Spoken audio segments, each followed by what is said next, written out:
এখন সম্প্রচারিত হবে রেডিও তেহরান থেকে আজকের সর্বশেষ বিশ্ব সংবাদ। সংবাদ শিরোনাম।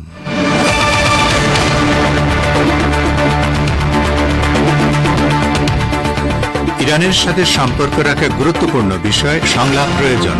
আরাকচির সঙ্গে ফোনালাপে বাহরাইনের পররাষ্ট্রমন্ত্রী আল জায়ানির মন্তব্য।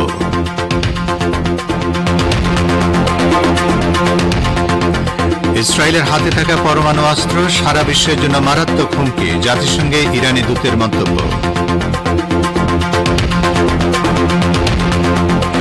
তিস্তার পানি বন্টন সমস্যার সমাধান হতে হবে, পিটিআইকে প্রধান উপদেষ্টা ড.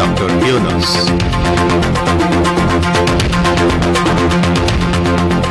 এবং আরজিকর হাসপাতাল কাণ্ড, ধর্ষণ ও খুনের মামলায় অভিযুক্তকে 15 দিনের জেল হেফাজতের নির্দেশ।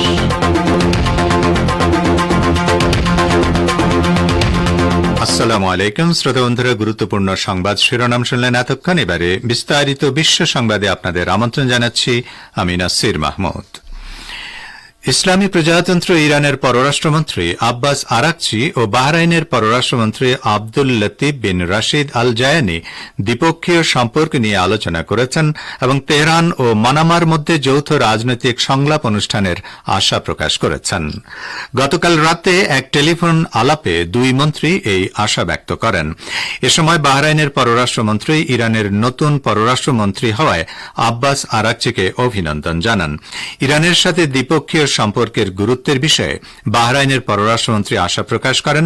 নতুন যুগে দুদেশের মধ্যে যৌথ রাজনৈতিক সংলাপ হবে। ফোনালাপে আরাকচি বলেন, প্রেসিডেন্ট মাসুদ পেজিশকিয়ান সরকারের গুরুত্বপূর্ণ অগ্রাধিকারগুলোর মধ্যে একটি হচ্ছে প্রতিবেশী দেশগুলোর সাথে সম্পর্কের উন্নয়ন। দুই মন্ত্রী চুক্তির অবকাঠামোর মধ্যে থেকে আলোচনা এবং মত বিনিময় অব্যাহত রাখার উপর জোর দেন। এর আগে গত মাসে ইরানের ভারপ্রাপ্ত পররাষ্ট্রমন্ত্রী আলী বাকেরি কানি বাহরাইনের পররাষ্ট্রমন্ত্রী আল জায়ানির সঙ্গে কথা বলেছিলেন। সে সময় তিনি গাজায় নারী, শিশু এবং অন্যান্য নিরীহ মানুষের বিরুদ্ধে দখলদার ইসরায়েলের আগ্রাসন ও অপরাধের ধারাবাহিকতার প্রতি ইঙ্গিত করেন। ইয়েমেনের হুথি আনসারুল্লাহ আন্দোলনের নেতা আব্দুল মালিক আল হুথি বলেছেন, ইহুদিবাদী ইসরায়েল যখন ভয়াবহ বর্বরতার মধ্য দিয়ে ফিলিস্তিনের নিরপরাধ জনগণকে হত্যা করছে এবং গাজা উপত্যকায় মুসলমানদের পবিত্র ধর্মগ্রন্থ আল কুরআনকে অবমাননা করছে, তখন আরব শাসকরা অলস ও নির্বিকার বসে আছে। গতকাল বিকেলে ইয়েমেনের রাজধানী সানা থেকে দেওয়া ভাষণে একথা বলেন তিনি। তার এই ভাষণ টেলিভিশনে সরাসরি সম্প্রচার করা হয়। আব্দুল মালিক বলেন, আরব দেশগুলো এই বিষয়ে সুস্পষ্ট অবস্থান না নিয়ে ফিলিস্তিনিদের বিরুদ্ধে ইহুদিবাদী সরকারের অপরাধ, মসজিদে অগ্নিসংযোগ এবং পবিত্র কোরআনের অপবিত্রতা দেখছে। তিনি সমগ্র মুসলিম বিশ্বের জন্য জিহাদি চেতনার গুরুত্ব উল্লেখ করে বলেন, এমন একটি গুরুত্বপূর্ণ বিষয়কে উপেক্ষা করলে মুসলমানেরা তাদের মর্যাদা এবং স্বাধীনতা হারাবে। আনসারুল্লাহ নেতা বলেন, কিছু আরব দেশ এবং সরকার ইহুদিবাদী শত্রুকে শান্ত করার চেষ্টা করে এবং তাদের সুরক্ষা দেওয়ার বিনিময়ে ছাড় দিয়ে চলে, কিন্তু এই আরব শাসকরা শত্রুদের জন্য যতই উপকারী হোক না কেন, প্রয়োজন ফুরিয়ে গেলে তাদের ছুঁড়ে ফেলবে। জাতিসংঘে নিযুক্ত ইরানের স্থায়ী প্রতিনিধি আমির সাইদ ইরাবানি বলেছেন, ইহুদিবাদী ইসরায়েলের হাতে যেসব পরমাণু অস্ত্র রয়েছে তা সারা বিশ্বের জন্য মারাত্মক হুমকি। ইসরায়েলের পরমাণু স্থাপনাগুলোর উপর আন্তর্জাতিক নজরদারিরও আহ্বান জানান তিনি। পরমাণু অস্ত্র পরীক্ষা বিরোধী আন্তর্জাতিক দিবস উপলক্ষে জাতিসংঘ সাধারণ পরিষদের দেওয়া বক্তৃতা ইরানি রাষ্ট্রদূত এসব কথা বলেন। তিনি বলেন, ইহুদিবাদী ইসরায়েল মধ্যপ্রাচ্যের অন্যান্য দেশকে পরমাণু অস্ত্র দিয়ে হুমকি দিচ্ছে, যার কারণে বর্তমান পরিস্থিতি খুবই দুঃখজনক, উদ্বেগজনক। ইসরায়েলের এসব পরমাণু অস্ত্র আঞ্চলিক দেশগুলো এবং আন্তর্জাতিক সম্প্রদায়কে মারাত্মক হুমকির মুখে ফেলেছে। ইরানি রাষ্ট্রদূত জোরালো ভাষায় বলেন, আন্তর্জাতিক সম্প্রদায়ের উচিত কোনো পূর্ব শর্ত ছাড়াই ইহুদিবাদী ইসরায়েলকে পরমাণু নিরস্ত্রীকরণ চুক্তিতে সই করতে বাধ্য করা। ধারণা করা হয় ইসরায়েলের কাছে 200 থেকে 400টি পরমাণু ওয়ারহেড রয়েছে। মধ্যপ্রাচ্যে একমাত্র ইহুদিবাদী ইসরায়েলের কাছেই পরমাণু অস্ত্র রয়েছে। ফিলিস্তিনের অবরুদ্ধ গাজা উপত্যকায় বন্দী লোকজনের পরিবারের সদস্যরা মার্কিন প্রেসিডেন্ট জো বাইডেনের প্রতি আহ্বান জানিয়েছেন তিনি যেন ইসরায়েলকে বাদ দিয়েই ফিলিস্তিনের ইসলামী প্রতিরোধ আন্দোলন হামাসের সাথে বন্দীদের মুক্তির জন্য চুক্তি করেন। সম্প্রতি মার্কিন কর্মকর্তাদের সাথে দেশটির বন্দী নাগরিকদের পরিবারগুলোর বৈঠক থেকে এই আহ্বান জানানো হয়। তারা পরিষ্কার করে বলেছেন, প্রশাসনকে এখন এমনভাবে চুক্তি করার চিন্তা করতে হবে যেখানে ইসরায়েল অন্তর্ভুক্ত থাকবে না। গাজায় বন্দী নাগরিকদের পরিবারগুলো এবং মার্কিন প্রশাসনের কোনো কোনো কর্মকর্তা বিশ্বাস করতে শুরু করেছেন যে নেতানিয়াহু হামাসের সাথে বন্দী মুক্তির বিষয়ে কোনো চুক্তি করবে না। ওই বৈঠকের সাথে ঘনিষ্ঠ একজন মার্কিন কর্মকর্তা জানিয়েছেন, হামাসের সাথে একতরফা চুক্তির সম্ভাবনা কম, তবে হামাসের হাতে থাকা বন্দীদের একটি তালিকা মার্কিন প্রশাসন তৈরি করেছে। এ ধরনের চুক্তি হলে তাতে হামাস লাভবান হবে বলে ওই কর্মকর্তা মন্তব্য করেন। আপনারা বিশ্ব সংবাদ শুনছেন রেডিও তেহরান থেকে। বাংলাদেশ, ভারত ও মধ্যপ্রাচ্যে শর্টওয়েভ 25 মিটার ব্যান্ডে আর বিশ্বজুড়ে ইন্টারনেট ও স্যাটেলাইটে। বাংলাদেশের অন্তর্বর্তী সরকারের প্রধান উপদেষ্টা ড মোহাম্মদ ইউনুস বলেছেন, দীর্ঘদিন ধরে অমীমাংসিত তিস্তা নদীর পানি বন্টন চুক্তির বিষয়ে মতপার্থক্য দূর করার উপায় নিয়ে ভারতের সঙ্গে আলোচনা করবে অন্তর্বর্তী সরকার। ঢাকায় নিজ সরকারি বাসভবনে ভারতের বার্তা সংস্থা পিটিআই এর সঙ্গে একটি সাক্ষাৎকারে নোবেলজয়ী অধ্যাপক ড ইউনুস একথা বলেন। দুদেশের মধ্যে পানি বন্টনের বিষয়টি অবশ্যই আন্তর্জাতিক আইন অনুযায়ী হতে হবে উল্লেখ করে তিনি বলেন, বাংলাদেশের মতো ভাটির দেশগুলোর অধিকার সমুন্নত রাখার সুনির্দিষ্ট অধিকার রয়েছে। প্রধান উপদেষ্টা বলেন, বিষয়টি নিয়ে বসে থাকার ফলে এটা কোনো কাজে আসছে না। আমি যদি জানি যে আমি কতটুকু পানি পাব তাহলে এটি ভালো হতো। এমনকি পানির পরিমাণ নিয়ে যদি আমি খুশি নাও হই তাতেও সমস্যা নেই, বিষয়টির সমাধান হতেই হবে। তিস্তার পানি বন্টন চুক্তির বিষয়টি সমাধানে অন্তর্বর্তী সরকার ভারতকে শিগগিরই তাড়া বা চাপ দেবে কিনা এমন এক প্রশ্নের জবাবে ড ইউনুস বলেন, নতুন সরকার বিষয়টি নিয়ে আলোচনা করবে। ভারতের পশ্চিমবঙ্গের আরজিকর মেডিকেল কলেজ ও হাসপাতালে চিকিৎসক ধর্ষণ ও খুনের ঘটনায় অভিযুক্ত সিভিক ভলান্টিয়ারকে শুক্রবার ভার্চুয়াল মাধ্যমে শিয়ালদহ আদালতে হাজির করানো হয়। সেই মামলায় সিবিআই এর আইনজীবীর অনুপস্থিতিতে অসন্তোষ প্রকাশ করে বিচারক বিরক্তির সুরে প্রশ্ন করেন, তবে কি এই মামলায় জামিন দিয়ে দেব? মামলার শুনানি শুরু হওয়ার পর দীর্ঘক্ষণ সিবিআই এর আইনজীবী আদালতে উপস্থিত ছিলেন না। সিবিআই এর পক্ষ থেকে শুনানিতে ছিলেন একজন সহকারী তদন্তকারী কর্মকর্তা। পরে অবশ্য সিবিআই এর আইনজীবী আদালতে পৌঁছান। অভিযুক্তকে 15 দিনের জেল হেফাজতের নির্দেশ দিয়েছে আদালত। এদিকে আরজিকর কাণ্ডের 1 মাসের মাথায় আবারও দিন বদলের ডাক দিলেন রিমঝিম সিংহের মেয়েরা। গত 14 আগস্ট রাতে রিমঝিম সিংহের ডাকে মেয়েরা পথে নেমেছিলেন। সেই রিমঝিমদের ডাকেই আবার রাত দখল করতে নামবেন মেয়েরা। মূলত সংস্কৃতি জগতের মানুষদের এই কর্মসূচিতে যোগ দেওয়ার আহ্বান জানানো হয়েছে।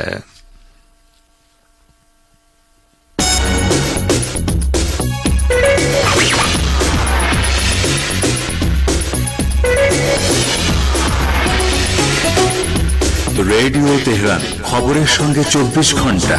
ভিজিট করুন আমাদের ওয়েবসাইট parstoday.ir/dn।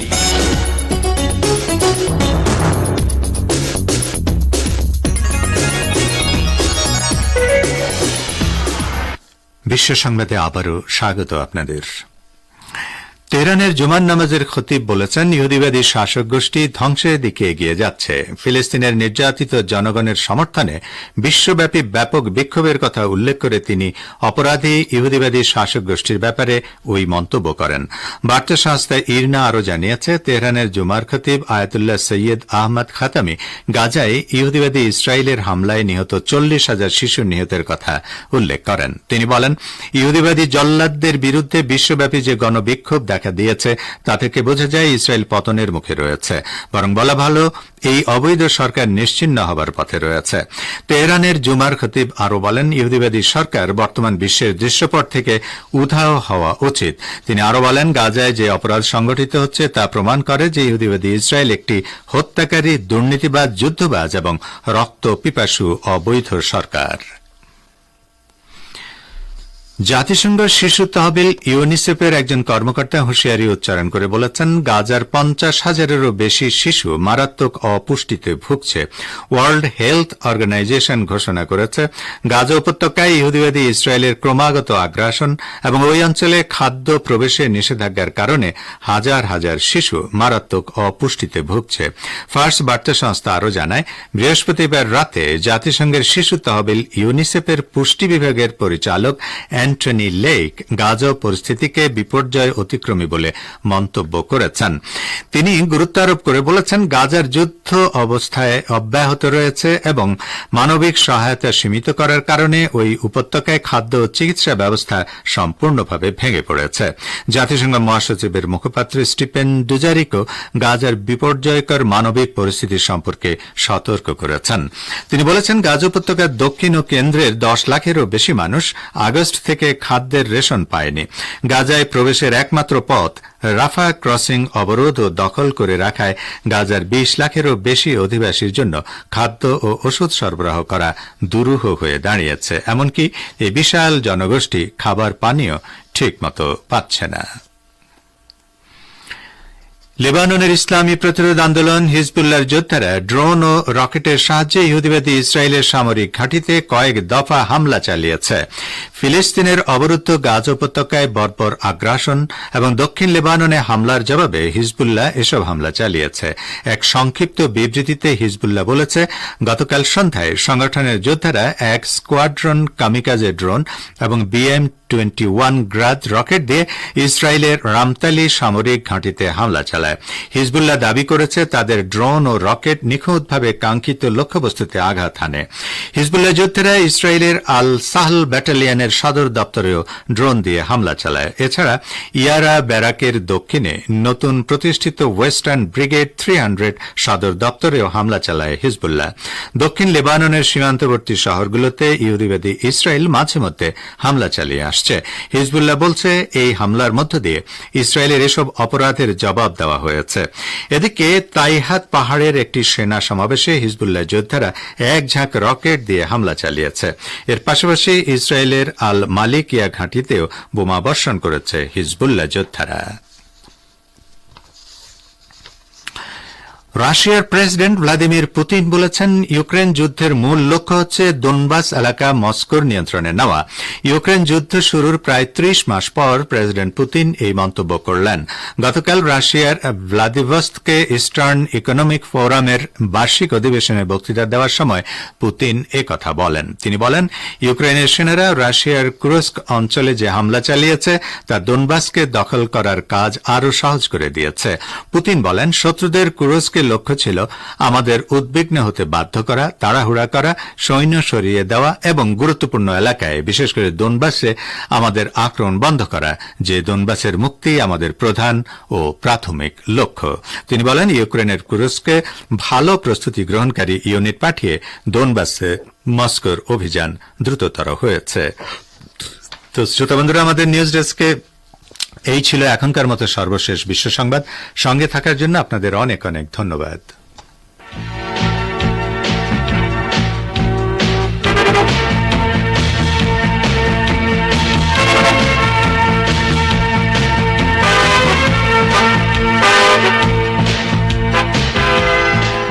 বিশ্ব সংবাদ শুনলেন রেডিও তেহরান থেকে। এবারে আমন্ত্রণ জানাচ্ছি সংবাদ ভাষের অনুষ্ঠান দৃষ্টিপাতে। ফিলিস্তিনের প্রতি সংহতি জানিয়ে ইসরায়েলে অব্যাহত রয়েছে লেবাননের হামলা। গাজা ও ইসরায়েলের পরিস্থিতি সহ এ বিষয়ে আজকে দৃষ্টিপাতে শুনুন আমাদের ভাষ্যকারের একটি প্রতিবেদন, সহকর্মী আমির হোসেনের পরিবেশনায়।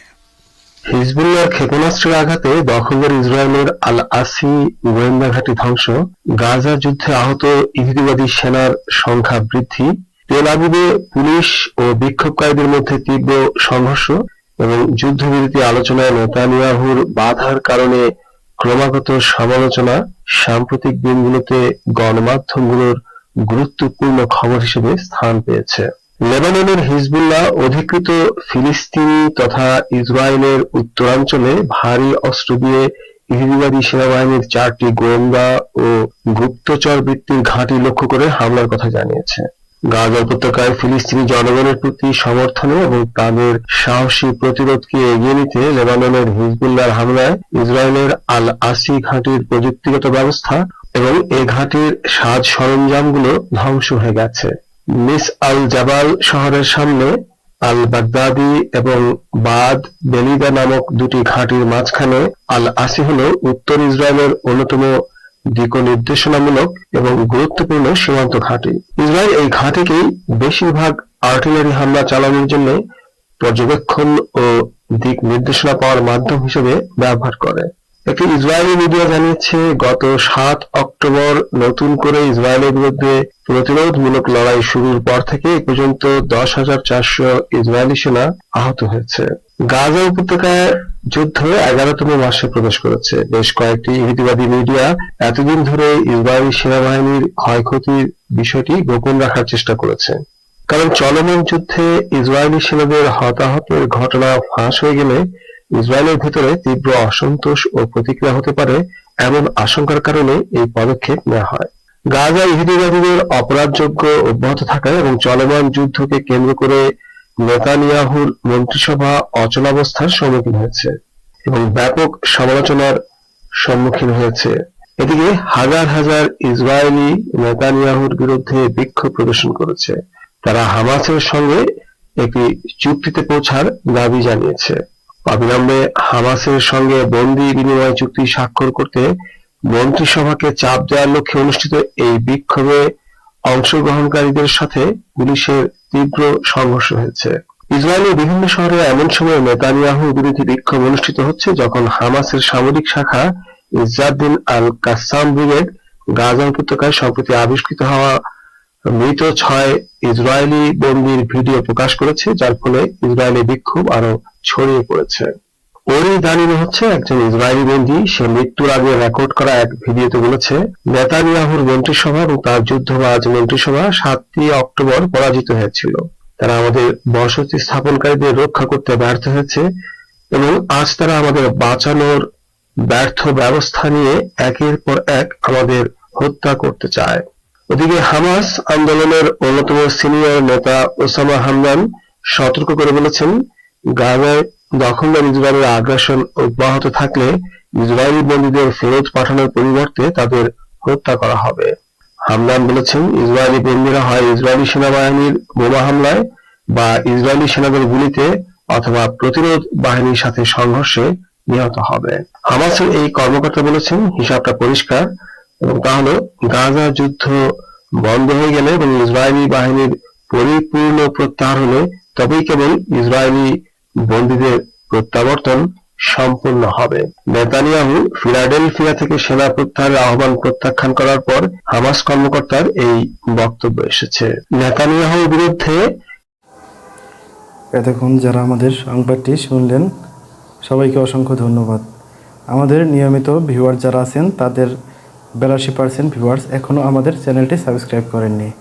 সো যারা যারা আমাদের চ্যানেলটি এখনও সাবস্ক্রাইব করেননি দয়া করে সাবস্ক্রাইব করে দিন এবং নিয়মিত আমাদের পাশে থাকবেন আশা করি। ধন্যবাদ সবাইকে।